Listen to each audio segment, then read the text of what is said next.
I will note that all three board members are present. Council President Hudson, Commissioner Del Vecchio, also have Meg and Mike here.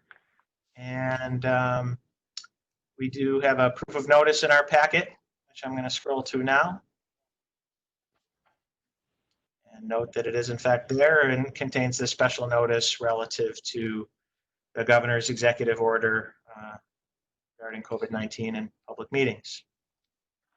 Next up, we have our minutes from our December 17th, 2019 meeting, which seems like a lifetime ago. I'll entertain a motion to accept them. So moved. Second. Any further discussion? All in favor? Aye. Aye. Aye. Opposed? Carried. Okay, going back up, looks like we have one new business matter, Resolution 3430, relative to our budget. Sounds like there's a little bit of discussion about that already, but Meg or Dave, you guys want to talk us through? Yes, Mayor, I can just speak. It's a one-page budget, but as I indicated, it consolidates all the funds. There's three funds in the agency, and payroll is the biggest fund, the revolving fund. And you can see it's a wash transaction because the money goes out, is replaced from the city, and it's the city employees, urban employees that are assigned to the city. That payroll is all reimbursed from the city to this agency, and so therefore in the budget it's just a wash. It just indicates as a wash. Some of the cost that we do have with the agency, for example, workers' compensation. The agency does have a workers' comp policy for the employees that gets billed back to the city. I should say, an audit cost is absorbed by the agency, not paid for by the city. The other items here that show as rental income, that's the lot on the corner of Salina and Washington Street. The DPW, the city technically owns the lot. DPW manages that, and the agency receives $3,300 a year in rent from the city on that lot. Those are the big items. There's taxes that are paid on various parcels that are not tax exempt. And that kind of just summarizes it. This is consistent with what has been in the urban budget for the last few years. So the biggest thing on that, commissioners, is the payroll, right? That's Correct. our biggest expenditure. Right, and that would include not just salaries, but that includes all the, so if any FICA that would be owed, in terms of and I know it kind of jump ahead here into the audit, but, you know, the salary and related items, those are pretty, pretty big expense costs, but that's pretty much consistent from year to year in terms of that dollar amount.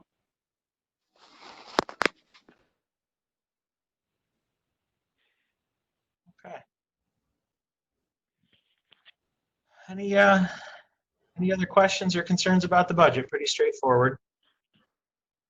Yeah, very straightforward. Okay. So I assume, Meg, we need a motion to approve the budget?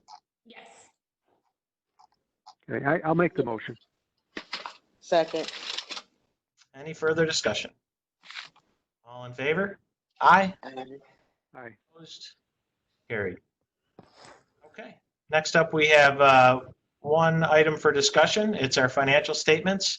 Again, I'll scroll back down to the first page. And Dave, were you going to walk us through these as well? Sure. If you want, from page one. You want to start at page one? Yeah, I know there's 45 pages to the audit. Yeah, whatever you want to draw our attention to. I can quickly scroll over there. Well, I was going to suggest. I mean, the audited financials are basically the required statements of the agency. A lot of accounting items in there. But if you if you go toward the last few pages, let me see here. My showing on page 41, where they start detail. The opinion, I should say, the first 40-some pages shows an unaudited, it shows an unmodified opinion, which means the financial statements are fairly presented. The auditors were able to develop the statements from our records, and they don't have any modified opinion. Everything is complete. We don't have any question costs, which is an item I always point out, because a question cost would mean that we've done something that had to be repaid either to the federal government or any other state or local or state government. So we have none of that. But on page 41, the auditors begin discussion about internal control over financial reporting, and there's two items that they speak to. And if I could just speak for a few minutes on these, this is consistent with what we've talked about for many years. Finding number one, that we're required to get this done within 90 days, and we typically can't. The audit is very difficult to get done within 90 days. I know this past year we've got it done more quickly, and we have moved it a lot much more further. But because of the relationship between the city and urban, it's kind of difficult to get done within 3 months of the end of the fiscal year. Most times the auditors don't even begin the audit until 90 days subsequent. So it's kind of difficult. Why is that, Dave? Why is it that they don't begin? Well, the agency, you see, because of the payroll is so integrated with the city, to get good numbers from the agency, they got to really, in effect, audit the city at the same time and make sure those numbers agree. So, for example, if the city, if Urban Renewal disperses $100,000 for payroll for any department, let's just pick on DPW. If there's $100,000 in DPW expenses, that's a receivable on the agency's books, on Urban's books. It's a liability on the general fund for the city's books. Those two have to agree, and it takes a tremendous amount of time to make sure all that. We're talking millions of dollars in transactions, and we also have, on the city side, we have 60 days to pay any claims, to charge it against the prior year. So that really doesn't leave a lot of time to get that audit, that SURA audit, really consolidated and coordinated and reconciled with the city. I know this past year, however, I think we did much better. I think that the auditor's report, flipping pages here myself, bear with me 1 second.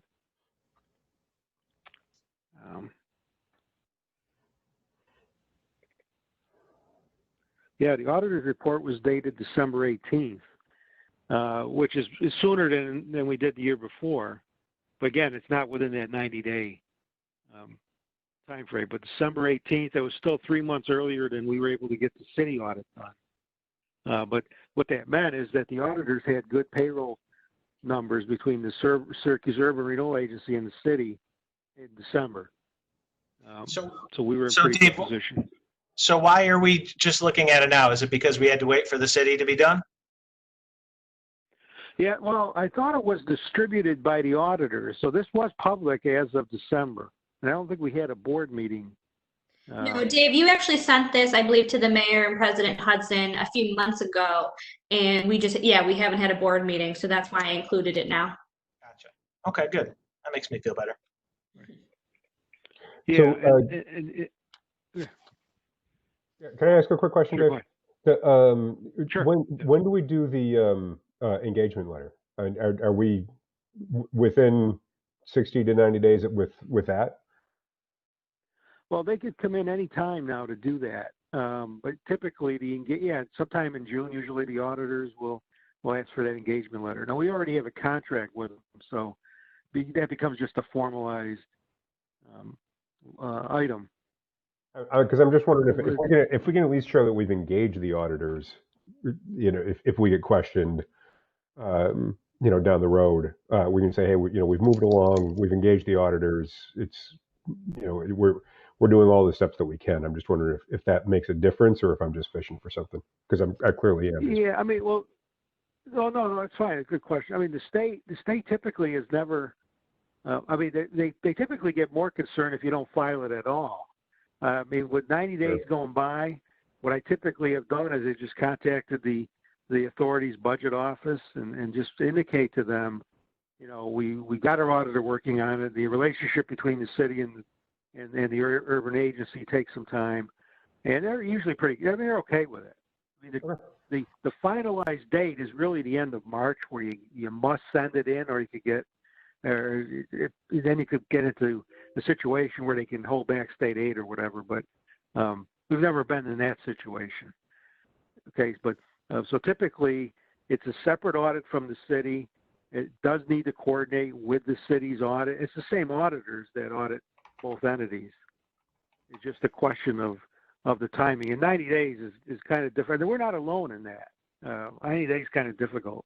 Unless you're a standalone, where you have no interrelationship with any other entity, then you could do 90 days. But 90 days is very difficult when you have this agency included in the financials of the, it's a component unit of the city. So the numbers have to be good before the auditors will release them. Okay. Okay, and then the other one just reports to this again. This has been in the report in prior years. Just getting the transactions done more timely. This comes back to the fact we don't have enough people that have been working on this. I mean, I do work myself in the agency in handling the accounting records. We have one part-time person that does the payroll. So that's one of the reasons the invoices are sometimes not going out as fast as we would like. We have made attempts, however, later this fiscal year, where we were able to get the permissions to for the part-time payroll person to actually download the health information more quickly without bringing the Department of Personnel into it. So that's helped streamline that quite a bit. But that finding relates to that things are just not being billed back to the city as quick as they should be. So on the since that second one they are considering it a material finding. I think that's from the email that you had sent me the other day. That's where I want to follow up with you as well, and maybe where can we assign some of these tasks so that we don't end up with any more of these. Well, yeah, I'm glad to talk to you. I mean, the audit adjustments relate to any time the auditors do an entry, an accounting entry. They're gonna write this up. Now, post-employment benefit liabilities, again, we work with the auditors on that. But the journal entries that relate to payroll, yeah, I mean, it's an issue. I would like to talk to you about it. I think you need more accounting focus on this. It just hasn't been. And maybe with your office, we can, in finance, we can work on that. Okay. I'll connect with you after this meeting to set up a time. Sure. Yeah. That's pretty much a quick summary. Mayor, you're on mute.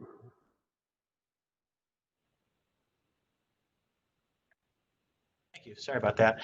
I was just saying it's the same problem that we have with our city audit too, right, Dave? Yes. Yes. And do you anticipate the introduction of Cronos can help, at least as it relates to the payroll? Well, no. Well, the Cronos would be more for timekeeping. This actually would require more accounting intervention, where people would do some invoicing more quickly, and accounting transactions get recorded more quickly. We've been working toward transitioning one of the accountants in finance to do that. But really, I'd like to see if, talking with Michael, if we can get, the fiscal office and MBD maybe more involved too. We can talk. Okay. All right. Anything else you wanted to cover there, Dave, or is that about it? No, I think that's about it. That's good. Unless you have any questions. Alan, you got anything? No, Mr. Mayor, I'm good. Okay. Let me go back here. So that was just discussion, no formal action needed, right, Megan?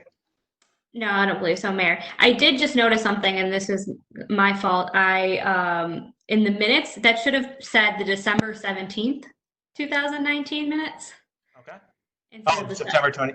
Well, when we voted on it, I had the actual minutes pulled up, and so I think I referenced them appropriately. So I just wanted to make sure that we just made that tiny note at my error. thanks. Got it. Okay. Anything else to come before the board? Should be it. Oh, I'm all set. Motion to adjourn? So moved. I'll make a motion. Yep. Second. All in favor? Aye. Opposed? Aye. Carried. Hey, Helen, can I give you a call after this? Sure. All right. Got to run something by you.